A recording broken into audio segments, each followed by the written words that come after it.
Welcome to Building the Future. I'm your host, Kevin Horick. You can check out the radio version of the show every Tuesdays and Thursdays at 2 p.m. Eastern on WDJY 99.1 in Atlanta. We also air on a podcasting network in Los Angeles called the 405 Media. There's a TV version of the show that airs on KMVT 15 in Silicon Valley at 8 p.m. Pacific on Tuesday nights. Both versions of the show air in other states. For these show times, plus past episodes, please visit the show's website at buildingthefutureshow.com. The music for the show is done by Electric Mantra. You can check him out at electricmantra.com. I want to invite all of you in the Building the Future community to join me at Supex, the StartUp Expo in Fort Lauderdale, Florida, this July 26th, where I'll be the MC. Supex is one of the largest and best startup conferences in the U.S. and the official gathering of the Building the Future community this summer. Supex has cutting-edge content, a cool startup competition, and a half-day forum this year called #WomenForWomen, the largest gathering in the U.S. in 2018 of angel groups, seed funds, and VC funds focused on female founders and female entrepreneurs. For more information, visit www.sup-x.org. I hope to see all my Building the Future friends there. Welcome back to the show. Today we have Bob Fitz. He's the founder and producer of Supex, the StartUp Expo. Bob, welcome back to the show. Kevin, it's always fun to be on the show. I think this is my second or third time in the past 3 years or so. Yeah, and you even guest hosted one where you interviewed me for the 100th episode a couple years back, so that was pretty cool too. I remember it well. Thank you for the opportunity. That was fun. How many shows are you up to now? 240 some. I just posted 45. I think I posted today, and there's a few more recorded that I still have to kind of edit and get up online. So 250 almost. That's crazy. I know. Considering we met on LinkedIn, I remember it.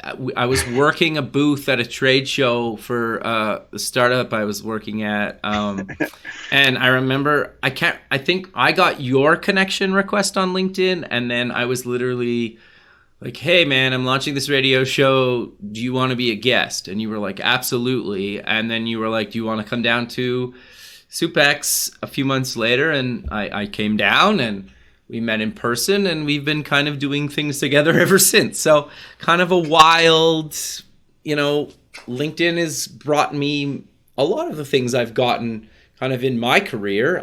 It sounds like you the same.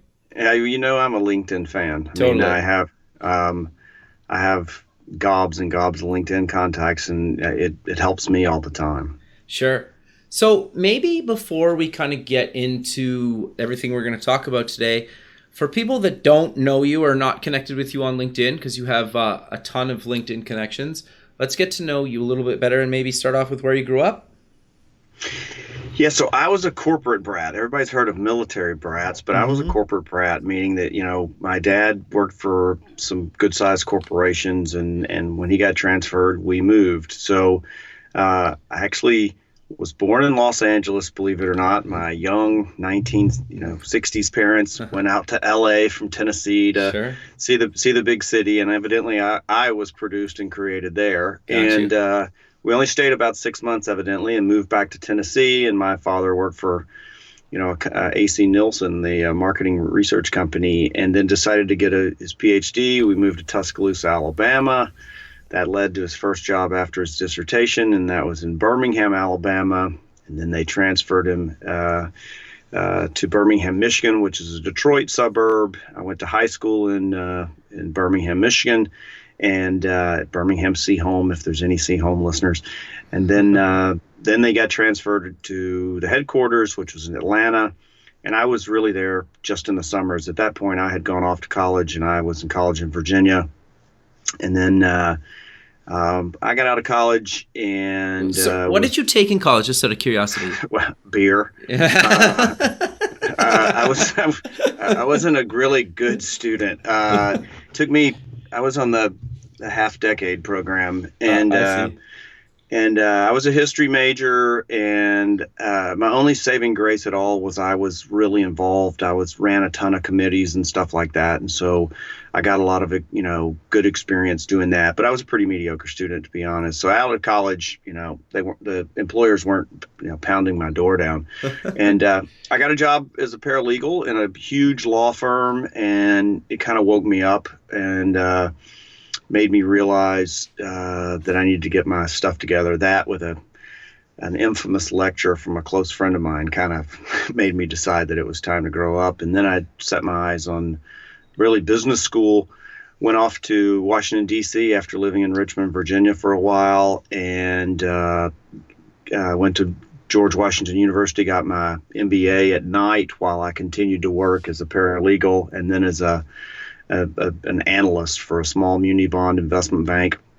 And then I got the job that kind of transformed my career. I got a job working for a Goldman Sachs subsidiary in the real estate crisis in the late 80s and early 90s. And it was an amazing experience. It was incredibly hard work, insane hours, but we were growing like crazy, and they just kept throwing opportunities at you. And if you were just willing to hustle and, kind of be a slave to your job, there was all kinds of amazing things could happen. And I got to go to Paris and help start a sister company there. And Very it was, cool. that was the job that really changed my career. And I got back from that. By this point, I was in Dallas, and got back from that. And a friend from business school was helping Prudential Financial start a commercial mortgage lending subsidiary. And I was single and living in Texas, and had just finished my MBA up, and I thought, what the heck, that I really, because of my outstanding undergraduate grades, I really didn't have a chance to break into the New York kind of market right out of college. And I was like, let's just go give it a whirl and see what happens. So at age 31, 32, I moved to Manhattan, got a job for Prudential Financial as I think I was a vice president or something like that, and helped build a business for them. And then and we were doing specialty finance, and I got tired of doing repetitive kind of structured finance. And so I'd always wanted to run a business, and I stayed with the same firm, but we got a new CEO, and I became effectively the chief of staff, and we started buying companies. And so I kind of got into M&A at that time, and started leading integrations, and that was fun. And went to a sister company at Prudential and kept doing that. And we bought a company in Germany, and so I got to go do these cool integration projects for all these acquisitions. And I was kind of the guy a lot of my career that, because I was eager, when something needed getting figured out, I'd always raise my hand, and I just did that repeatedly. That's and awesome. it led to amazing experiences. And the aggregate of all those experiences, at some point, I had accumulated enough varied experience in operations and finance that I became a chief operating officer for a pretty good sized business unit of Prudential that was a quarter of $1 billion a year business. Wow. And it was a good run there. And then I decided I wanted to do something more entrepreneurial, and left in 2005 to help start a resort community development business, and became a real estate developer for a while, and until the big crash happened in '08, and Sure. essentially wiped us out and wiped a lot of people out too. Yeah. And so that was my exit from the development business, and I started a consulting business. And to make an already long story short, Oh, no, that's good. I started there's actually a startup analogy here. I started that business to take advantage of the real estate collapse, and threw a ton of money into marketing, and ended up pushing on a string for 2 years. And so I really didn't know what I was going to do. And Okay. a friend of mine out of happenstance called me and said, look, I need help with my business. And his business is cleaning concrete floors for big box retailers, something I knew nothing about. But I hadn't seen this guy in years, and he was one of my best friends from high school, and we'd lost touch. And I flew out to Detroit and saw him and took a look at his business, and kind of helped him come up with an idea that we'd create a new branded service business for him, et cetera. And it was a huge margin business, and it really worked and took off and transformed his business. And then he introduced me to a supplier, and I helped the guy rebuild his distribution chain. And within a matter of time, my original business idea got shelved, and I started doing kind of small business management consulting, and the irony is I was consulting, doing a lot of stuff that I really had little experience with, but because I had been in large institutional environments, I had more, I guess, analytical abilities in some areas that I had no formal experience in than I thought. And it was surprising to me, and it enabled me to really counsel businesses on a variety of subjects. That, along with some decent research instincts and the humility to ask people when you don't know stuff. And started doing small business management consulting, and I've been doing it ever since. The Supex story is a different story, and I'm happy to tell it as well if you'd like. No, I think that's probably a great transition to getting into that, because I think a lot of people, it's as you know, it's a ton of work putting on your own kind of conference. But how did Supex become a thing, and what made you kind of decide to actually get it up and going? Well, I guess if you listen to the first part of that story and you hear this, you don't understand how they tie together, and I'll explain it. But it is a lot of listeners, a lot of people feel a lot of pressure that they have to know what they're going to be when they grow up. And the answer is you don't. Sure. But what you do have to do is always try your best at whatever you're doing and amalgamate the best and broadest set of skills that you possibly can, or know one skill better than anybody. And sure. you kind of got to figure which one of those you were going to be. And I was the former and not the latter. But anyway, I moved to Florida, and I really didn't know anybody here. And my brothers had always been in tech startups. And as you'd heard from my background, I was kind of in the investment management space and the finance space. And some, my brothers said, check out some angel group meetings, et cetera. So I started going to some angel meetings and some other tech startup oriented meetings. And I came across an organization about an hour from my house that called the Gold Coast Venture Capital Association. Okay. And its mission was to bring together investors, entrepreneurs, and service providers and provide some interesting content for them to mix and mingle and learn. And it was kind of an old guy supper club when I got involved with it. They had a really tired business model, and I'm sure some listeners have seen this before, and probably in years past. But you'd show up for a networking event, and you'd network for about an hour, and then you'd sit down to a dinner, and at a big 8 round, sat 8 people, and then you'd listen to somebody give a presentation for an hour, and then you could network a little bit afterwards or leave. And so it was, there was occasionally some interesting people either pitching or giving a presentation about something, but the model was kind of slow and old. Sure. And expensive. But so because there was a dinner involved, it was $65 or something like that for non-members. Wow. Yeah, and so it's just not, cheap. Not cheap. And then and then the quality of your experience is somewhat limited to how interesting the two people are you're sitting next to at dinner, right? Yeah, fair. You can't talk to the person across the table from you realistically. So I got involved in the organization, and was seeing it die before my eyes, and I knew no one down here. So I was trying to find organizations I could get on the board of that wasn't going to be like a big pay-to-play experience where you had to pay $5,000 to join the board or something. I was looking for a reputable organization that was relatively inexpensive to get on the board, that I could go to work making an impact. And the premise was, in doing so, other board members would notice my skills, and maybe I'd get hired for some of my consulting. Sounds like a pretty logical strategy, right? Yeah. It never worked. But sounds logical. But in the meantime, I thought it was very logical. But it was logical, but it didn't happen. But anyway, I got involved in the organization, and in order to prevent it from dying, first thing I did was change the business model. And two things that we did was they were charging startups to pitch, which of course meant that the pipeline was awful because they weren't, it wouldn't have been so bad if they had been a real angel group that had a fund and were stroking checks. Like the Kairetsu model is somewhat like that. I know that's an oversimplification for any Kairetsu people listening, but they weren't cutting checks. They were just providing a vehicle for people to pitch. And then if something happened afterwards, it was kind of its own. So of course their pipeline was terrible. And then secondly, that dinner model I told you about was kind of old and boring and expensive. So the first thing we did was we dropped the fee to pitch. And then secondly, we got rid of the dinner. And so all we do is just show up, network, and then go straight in and have a reception, and then go straight into whatever the activity was. And then, basically just have heavy hors d'oeuvres. And so we dropped the price. Like then events came like $25. Yeah. And then we moved them.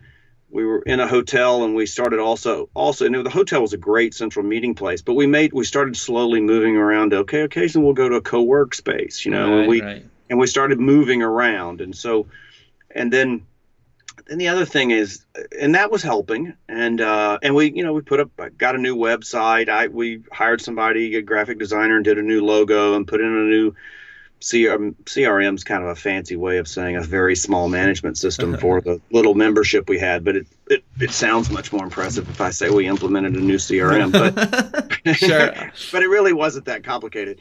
But anyway, we did these things, but we still needed to make an impact. Like I wanted to do something big. So I got this idea that what we would do was we'd create this expo, and I went all over the state to these other events, and I tried to find 25 of the best startups that I could find. Okay.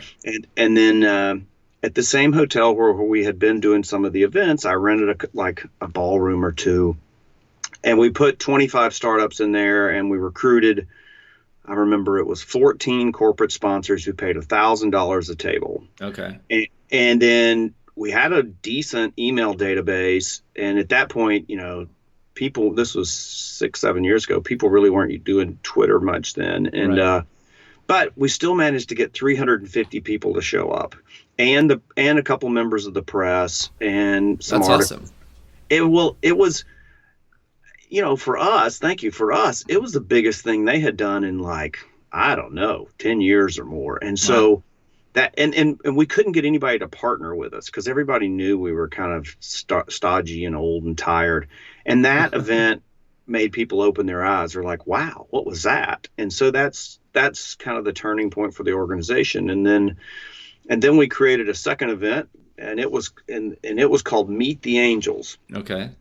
And the interesting thing about Meet the Angels is in Florida, and perhaps it's like some of your other listeners, Florida's pretty spread out, and people here don't know where to go to find good capital sources. And because unlike some other states, we have 3 or 4 major metropolitan areas here, but they're all separated by this gigantic swamp that the rest of the country knows as the Everglades. Sure. And sure. so and so I thought, look, this is crazy. Instead of everybody running all over the state to find the capital, let's get all the capital in one room. Sure. And so we got 15 or 20 groups into one room and a couple of panels, and we had somebody sponsor a jump drive and put their corporate logo on it. And on that jump drive, every one of the groups that were pitching had to do a 5-page deck, and Okay. that deck said who they were, what their investment profile was, what verticals do they invest in and not invest in, how much money had they invested in the past year, what's their average size check, what's the range of the check size, what's the typical process, and who do people contact. Sure. And so everybody who came to that event walked out with that jump drive now knowing, okay, well, if I've got a healthcare related startup, there's no point in me talking to this capital source because they don't do anything healthcare related. And Sure. so in that event, we had 500 people show up for, and it was actually so crowded, it was a problem. And it really was. A bad problem though, right? Or, Well, no, or a actually, good problem to have? I'm sorry. Yeah, I mean, it was good, but the people in the back were talking so much, we had to constantly kept saying, look, can the peanut gallery go outside? But I guess in a way it was a high class problem because Sure. it meant that we had finally, we were starting to be relevant. And so then we did the expo again a couple of months later. And that year we had 23 area organizations partner with us. We had 39 startups exhibit. Not all of them were from Florida. 5 of them were outside of Florida. We had, 18 or 20 corporate sponsors, and we added a panel or 2 panels actually. And we had 600 people show up. We had every ballroom and every room, like not hotel room, but every event room in that hotel. And it was still crowded. And at that point, we really did have a high class problem. And I realized there was something there. And so I decided at that point, I was volunteering at this point for the organization and could no longer justify doing it. Sure. And so, and we were at a crossroads. The organization all of a sudden had gone in a year, not all of a sudden, but in 2 years had gone from being irrelevant to being so relevant that it couldn't actually handle its own workload. So they didn't have the budget to hire an executive director, et cetera. So to shorten the story, essentially I took the event back and decided that I would fund it and produce it myself. Sure. And at that point,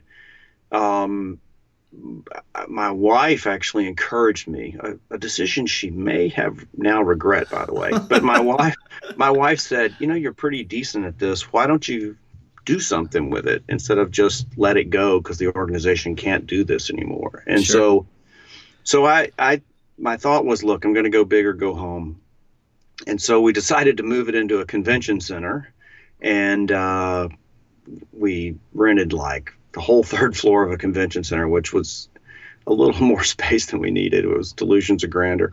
And moved it into the convention center. I came up with the name Supex, which is SUP-X, and people either think it stands for stand-up paddleboard something or other, but SUP-X does mean StartUp Expo. And so we rebranded it and moved it in the convention center. And that first year, as you were there, and that first year we had about 1,000 people. And it was huge. Yeah, we had 1,000 people from like 23 states and 9 countries that year. So, and I've been this will be year 3 that we're doing here in July. So Supex is my startup. It is I often say it's a very pleasant, ongoing accident. No, I think a lot of good things kind of come out of something that you didn't really plan on, right? Like I think those are always the best and kind of most successful things. I think it's kind of funny, right? How that sometimes just plays out like that.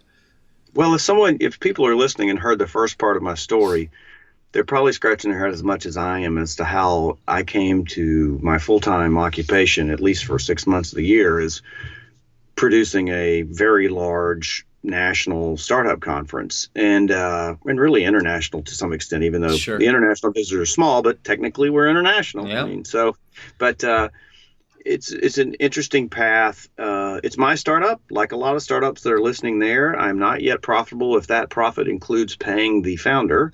Sure. And sure.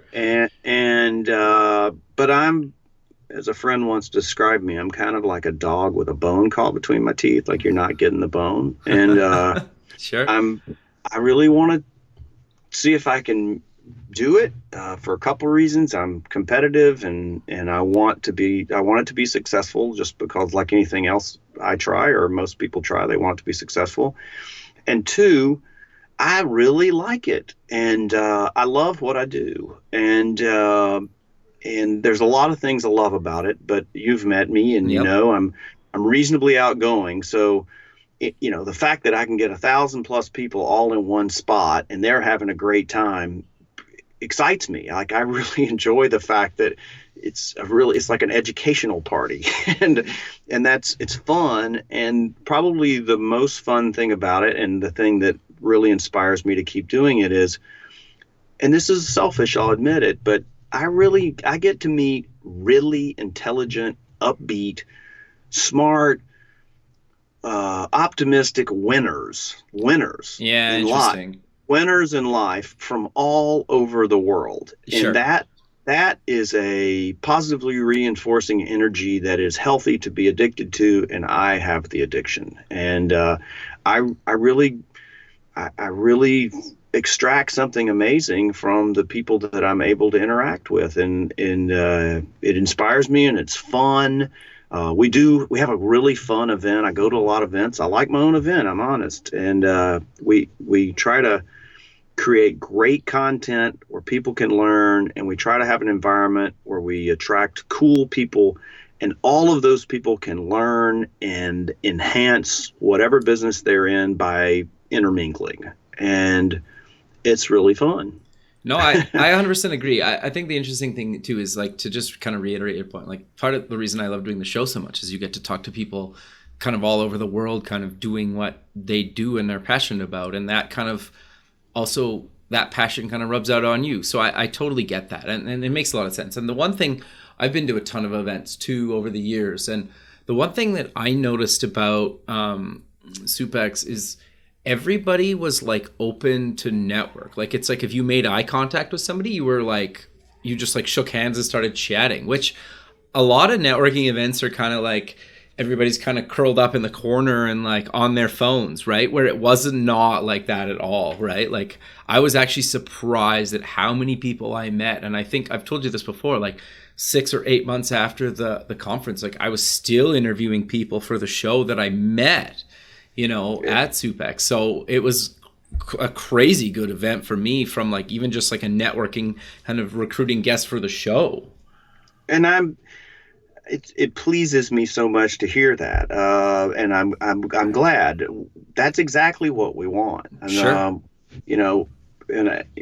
I could transition and start telling you a little bit about how we go about doing that. If that's no, I was just that was going to be my next question to you. Is like each year you kind of do things a little bit different. So do you want to maybe talk about what's on the agenda today? Yeah, sure. Or in July, I should say. Yeah, sure. It's July 26th in Fort Lauderdale, by the way. And for the listeners, you can go to SUP-X.org and learn more. But so we try to change the agenda significantly each year. And sometimes I have trepidation about doing that. Like almost every year since I started doing this, even when it was for the nonprofit, we had some sort of panel on raising capital. I mean, Let's face it, startups want to know how about raising capital. But Sure. I've decided not to do one this year. Sure. And the reason is every conference you go to has a panel on raising capital, and we tweak the agenda and the format every year, and just see what spaghetti sticks on the fridge and go with it. And sure. So we have been a 2-day event in the past, and we've had multiple tracks, and we've been in the winter. And this year we're a 1-day event with 1 track and plus some workshops, which I'll explain. And we're in the summer. And it's just to see if by changing the model, does it enhance the experience in some way? And so we play with the format. And then the other thing that we do is we try to assess the topics and make sure that they're still relevant. Now, it doesn't have to be bleeding edge, but we do want to be kind of leading, to an extent. So, this year, we have a crypto blockchain panel, and Sure. And this year we have a cannabis panel, and crypto blockchain. A year ago it would have been cutting edge. This year it's still kind of a leading topic, and it's more relevant, just particularly because of what's happened on the crypto side. And I think the tension is also starting to shift a little bit to the overall efficacy of blockchain and not the quick money allure of crypto. Yeah. And therefore, I think it's a more permanently interesting subject instead of merely titillating, and which is also why cannabis is on the agenda this year. Sure. And I've been a little reluctant, to be honest, to do a cannabis panel in the past, just for a variety of reasons. Would the sponsors accept it okay? What would my mom think? I mean, you could figure out whatever it is, the reasons are. But, Sure.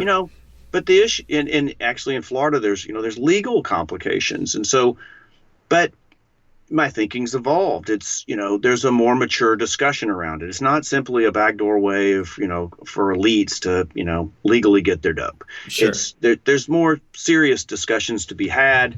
Serious investors are interested. It's too big of a subject not to at least address it at an event like ours. So it's front and center. It's an interesting topic this year. We're doing a panel on social innovation. Sure. Cool stuff going on there. We've got a panel on healthcare innovation, which is always cool, but it's really relevant to our Florida economy here. Even though we're a national conference, a huge percentage of the people that attend our event are from Florida, and that's healthcare is probably one of the 5 biggest verticals here in our state. So, and we have a couple other topics too. We have a keynote speaker that will soon be announcing, who's from your great country. But we're not going to announce him today. But sure. And you've met him, and then there's the opening forum, which I'm super excited about. So one thing that we do every year is we always start off with some sort of diversity-oriented forum, and that forum typically takes the majority of the morning. Okay.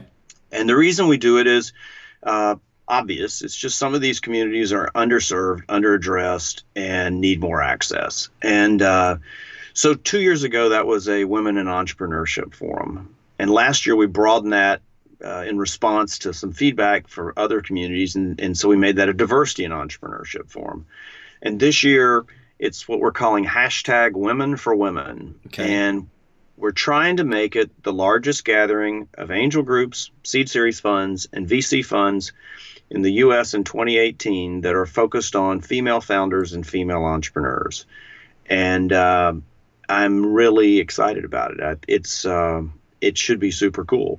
Sure. No, I think it's great. I've the nice thing too is I've had some of the people obviously that are going to be there again this year, actually on the show in the past, and some of them are doing really, really awesome things. Well, all of them are doing really great things. And the other thing that I think makes a lot of sense too is you got and get a lot of female there, period, right? From kind of the investor side, or they've done it themselves. They've sold companies. Like, I was actually really impressed by how, maybe close to 50-50 it was, so I think you do a really good job at kind of not, because traditionally tech conferences are, there's like a handful of women there, but you really had probably close to half.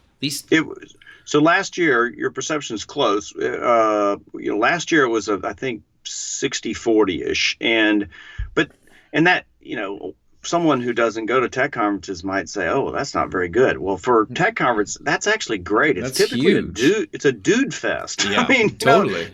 So, and it'll probably even have a larger female participation this year because of #Women for Women. But sure. One of the cool things about #Women for Women is, there's a woman named Marcia Dawood who you know. I had her on the show. You met her at SUPEX the first year, and Marcia's she's been involved all 3 years, and Marcia's very accomplished and very cool. And she's an investor, and she's been involved in several funds, and she now runs 2 different funds that are focused on female entrepreneurs. But Marcia's also on the board of the Angel Capital Association, which is the largest trade association in the U.S. For angel groups. And I think there's something like 14,000 angel groups that are members, or some incredible number, or maybe that's the number of angels. But anyway, their representation's enormous. And she's the chair of their membership committee. She also chairs their discussion group on female-focused angel groups. Sure. And she's the chair of #Women for Women. That's awesome. And Marcia is helping us design the content and encourage, and recruit some of these female-focused funds from around the country to participate. So we've already got 8 or 10 such organizations committed, and we're hoping by showtime that's closer to 24 or so. And we're really excited about it and looking forward. I mean, the whole show should be a good time, but that's obviously a big part of it. Although someone asked me, is it a female-focused conference? It's not. But that's just the morning forum. But it is a big part of our programming. Sure. No, but I think that's great. I think just having – I think the thing that people sometimes forget, even just like males forget, is a lot of startups are very much geared towards men. Not all, but there's a whole population, obviously like close to 50%, that I think guys like males and females could really benefit from maybe catering a little bit more to the female side of things, whether they're doing hardware, software, both, some sort of other product in another category, where I think we're obviously people are doing it, but I think there's a huge need and a huge market for a lot of new products, maybe geared a little bit more to females over males. Is that fair to say? Well, yes, and I think another point. Look, I won't to the women in the audience. I will not mansplain this. I promise. Okay. but they know better than the guys do. Sure. If you look at the statistics, the percentage of venture capital that goes to women-founded businesses is some ridiculously low number. I don't the exact number. People, I hear all kinds of numbers, but it's typically in the single digits is what people throw out. So. And then there's correlations that funds that have women involved in the investment decision actually allocate more to women-founded and women-led ventures. Sure. And then there's other statistics that show that women-led ventures, or where they're at some woman at the C level, for instance, those ventures in general outperform those that do not have a woman at say who's a founder at C level. So there's all kinds of reasons to do this, from social, like we should encourage more participation and more access, to the sheer economic, which is okay. Social issues aside, it's just a smart investment decision. So there's a bunch of reasons to do it, and we try to address those, and it should be great. The format for #Women for Women that morning is there's a keynote speaker who we'll soon announce as well. Sure. And then there's a panel on the challenges of raising funds as a female entrepreneur, and then there's kind of an organized networking session where we make sure that the entrepreneurs in attendance actually get to meet the representatives from these various organizations. And we're still working on the exact format of that, but that should be a cool connection opportunity separate from any networking that goes on in the larger event. Sure. Well, and you guys also are doing a competition. So what exactly is it, and how can startups kind of get the most out of that? Yep. So we do a startup competition each year. We'll probably end up selecting 35 to 50 startups to participate. Okay. Exact number depends on the number of applicants and just the kind of what we see, but we'll probably have about 35 or plus startups accepted. And the first place prize, we're giving all the money to the first place person this year, it appears, and it'll be $20,000 in cash and prizes. Nice. Guaranteed, and that number may grow. That's just, it originally was 15, and now we have the ability to do 25, and I hope for it to be even more by showtime, but we're committing to 25. Sure. And so the format is, if they go online at SUP-X.org and go to the competition button, just click on it and it tells you how to apply. But essentially, they have to buy a ticket to participate, and I'll explain why in a minute. They buy a ticket, then they send a note and say they've applied. Then we give them a Gust link and they submit their application. And then we sort through the applications at the end of May. And from the typically a couple hundred that apply, we'll select the 35. Sure.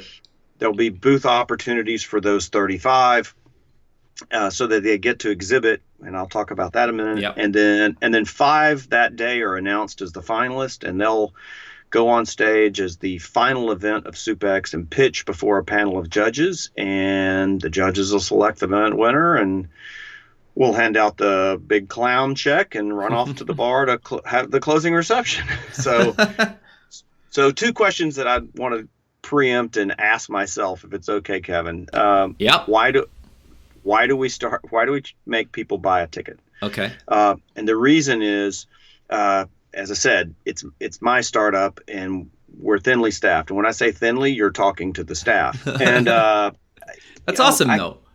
But I don't want to sit there and look at applications from someone in Singapore who has no intention of coming unless they know that they're a finalist. Yeah, fair. And so we want people who are serious about participating in the experience of Supex to apply. And bear in mind, if you're going to attend, the tickets are right now during the early bird period are only $59. Yeah, that's cheap. So we are, as you know, we are purposefully an affordably priced conference. So that's why we charge. It's not to gouge people. It's to make sure that serious about participation, and to weed out those that are just lobbing something in. And we end up looking at 1,000 applications that are mainly, ideation or phase or something. So that's why we do it. And then so.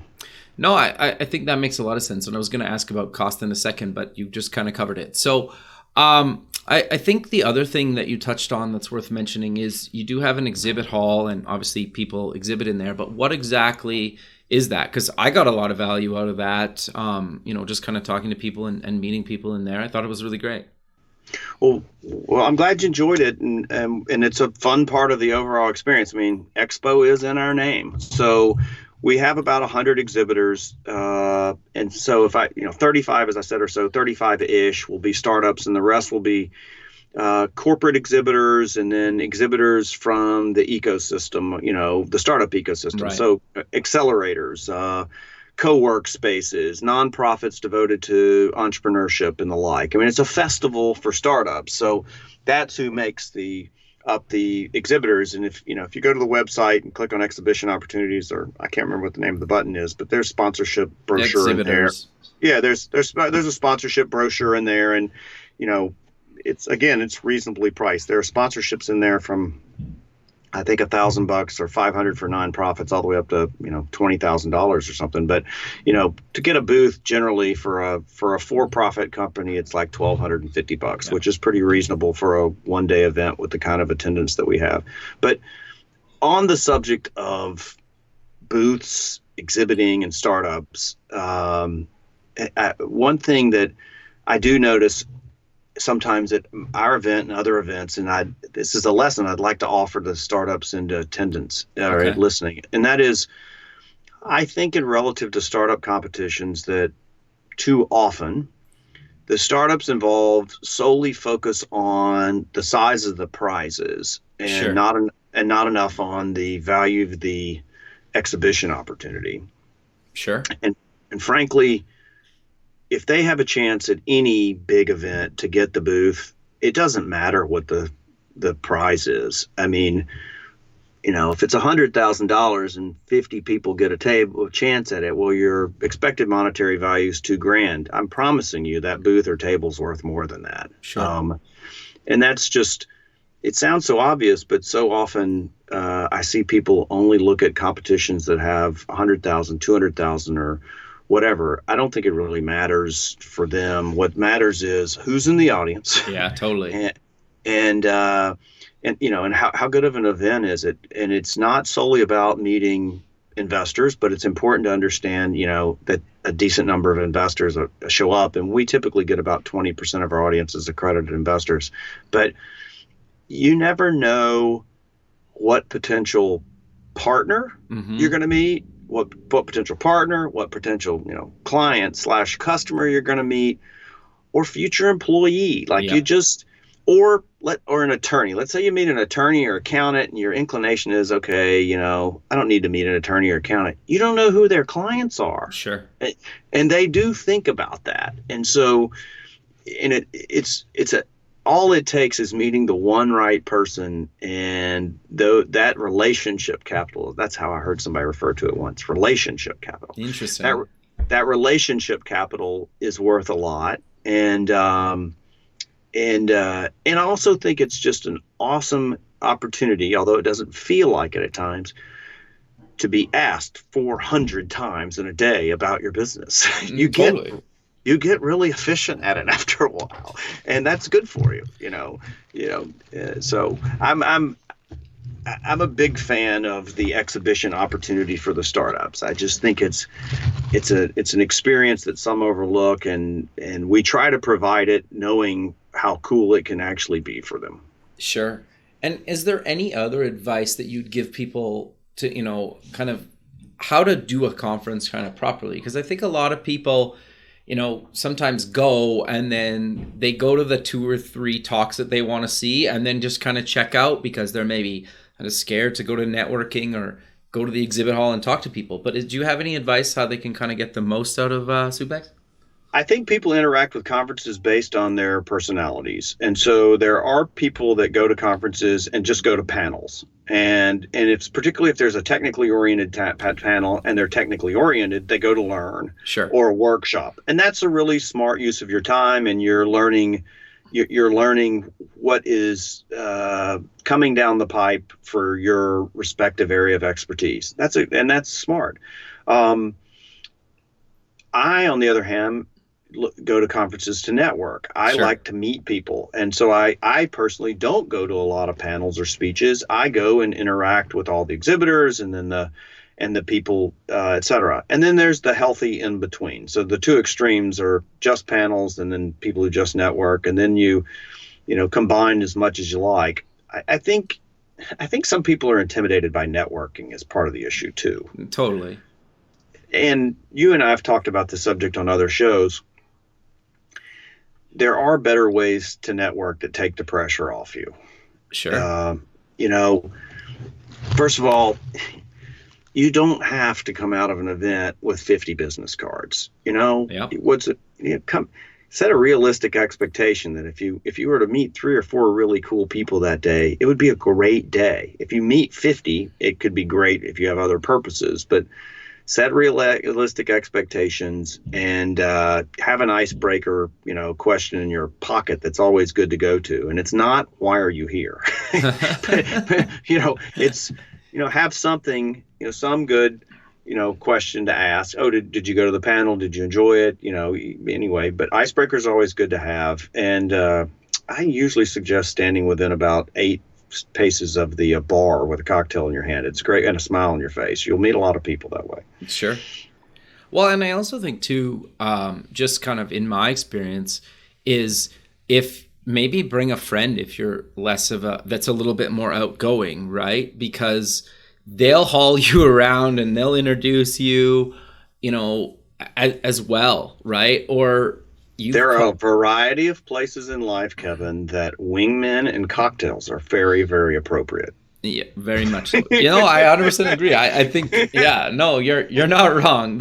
You're right though. I've actually met a ton of people. You just you grab a drink and then, just start talking to somebody, right? That's also getting a drink. But I think the thing that I want to kind of reinforce again is the times that I've been to the Supex, there wasn't that awkward, everybody was there to kind of network, right? And where I think people were just open to it, right? Where I've never been to another event where it was like that, right? And I'm not just saying that because you're on the show, but I truly mean that, where I met a ton of people just because everybody was just kind of there to network. And even if you talk to somebody for 30 seconds and neither one of you had really anything to add to what the other person was doing, because if that person was looking to raise or just meet investors and I wasn't an investor, it's just great to meet you, exchange cards and move on to the next person. That's not terrible either, right? Yeah.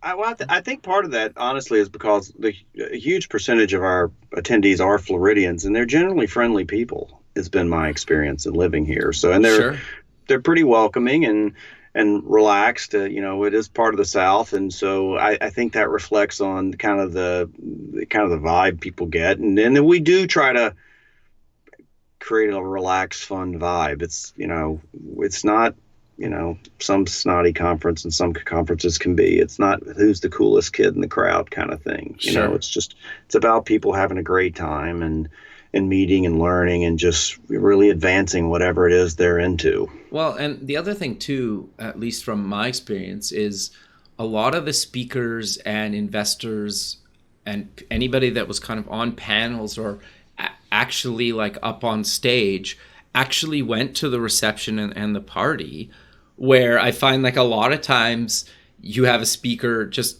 show up, do their talk, and then they're out and you never see them kind of before or after. They're escorted escorted by bodyguards or their handlers quickly out the back door to their limo. Well, there's a reason for that. We don't pay our speakers. Okay. We don't have the budget. I mean, historically, I have funded this, and now we're funded by a nonprofit. And so, we've got budgets for, AV and lighting and stuff like that, but we don't have budgets for entourages and jets and stuff, and we don't pay speakers fees. So, anybody who speaks at Supex is coming because they want to be there. Either they recognize, hey, this is a great chance for me to get some publicity or to, enhance the knowledge of my product or whatever. It's that, and some of these people, they want that, but they also realize a lot of these people are successful at what they've done, and they do want to give back and help other startups. So we tend to get people who are much more open to intermingling because they're not getting paid 15 to 50 grand to show up and give a talk and then pop off in their jet. So, which also keeps the cost down for tickets too. Yeah, and so what I will mention again, I don't want to produce a startup conference where it's $1,000 for people to go to. And so, you can get a ticket to Supex if you're a student for $29. If you're a vet, it's $59. And our regular price general admission ticket is $99. Yeah, it's cheap. And I know it's a one-day event, but the quality of the content it's competitive. I mean, if you do in a business sense, look at other events. I think we stack up well, but we're way cheaper. And the reason is we want to be accessible. And we also, while a lot of our attendees are from Florida, we do get people from other states. And, I want the startup that's listening in Ohio or Kentucky, or, we've had them from the West Coast. I want a startup who really wants a cool event and learn and has a chance to exhibit. I want that startup to knowing that they're going to spend, if you think about it, probably close to $1,000 by flying there and getting a hotel room for a couple nights, et cetera. Sure. I don't want them to also go, and then I got to pay $1,000 for tickets and two of us want to go. It's, we don't have $5,000 in the budget for this. And so the focus of our event is the entrepreneur. Sure. Now, we want investors there. We love having them there, and we have great content for them there. But primarily we want them there because it enriches the experience for the entrepreneurs, and it's good deal flow for them, but they add to the experience. But the entrepreneur is the focus of our event, and therefore we try to make it accessible to them. No, I 100% agree, Bob. I think that's really great. But sadly, we're out of time, so maybe let's close the show with mentioning where people can get more information about Supex. Sure, thanks. So they would simply go to SUP-X.org,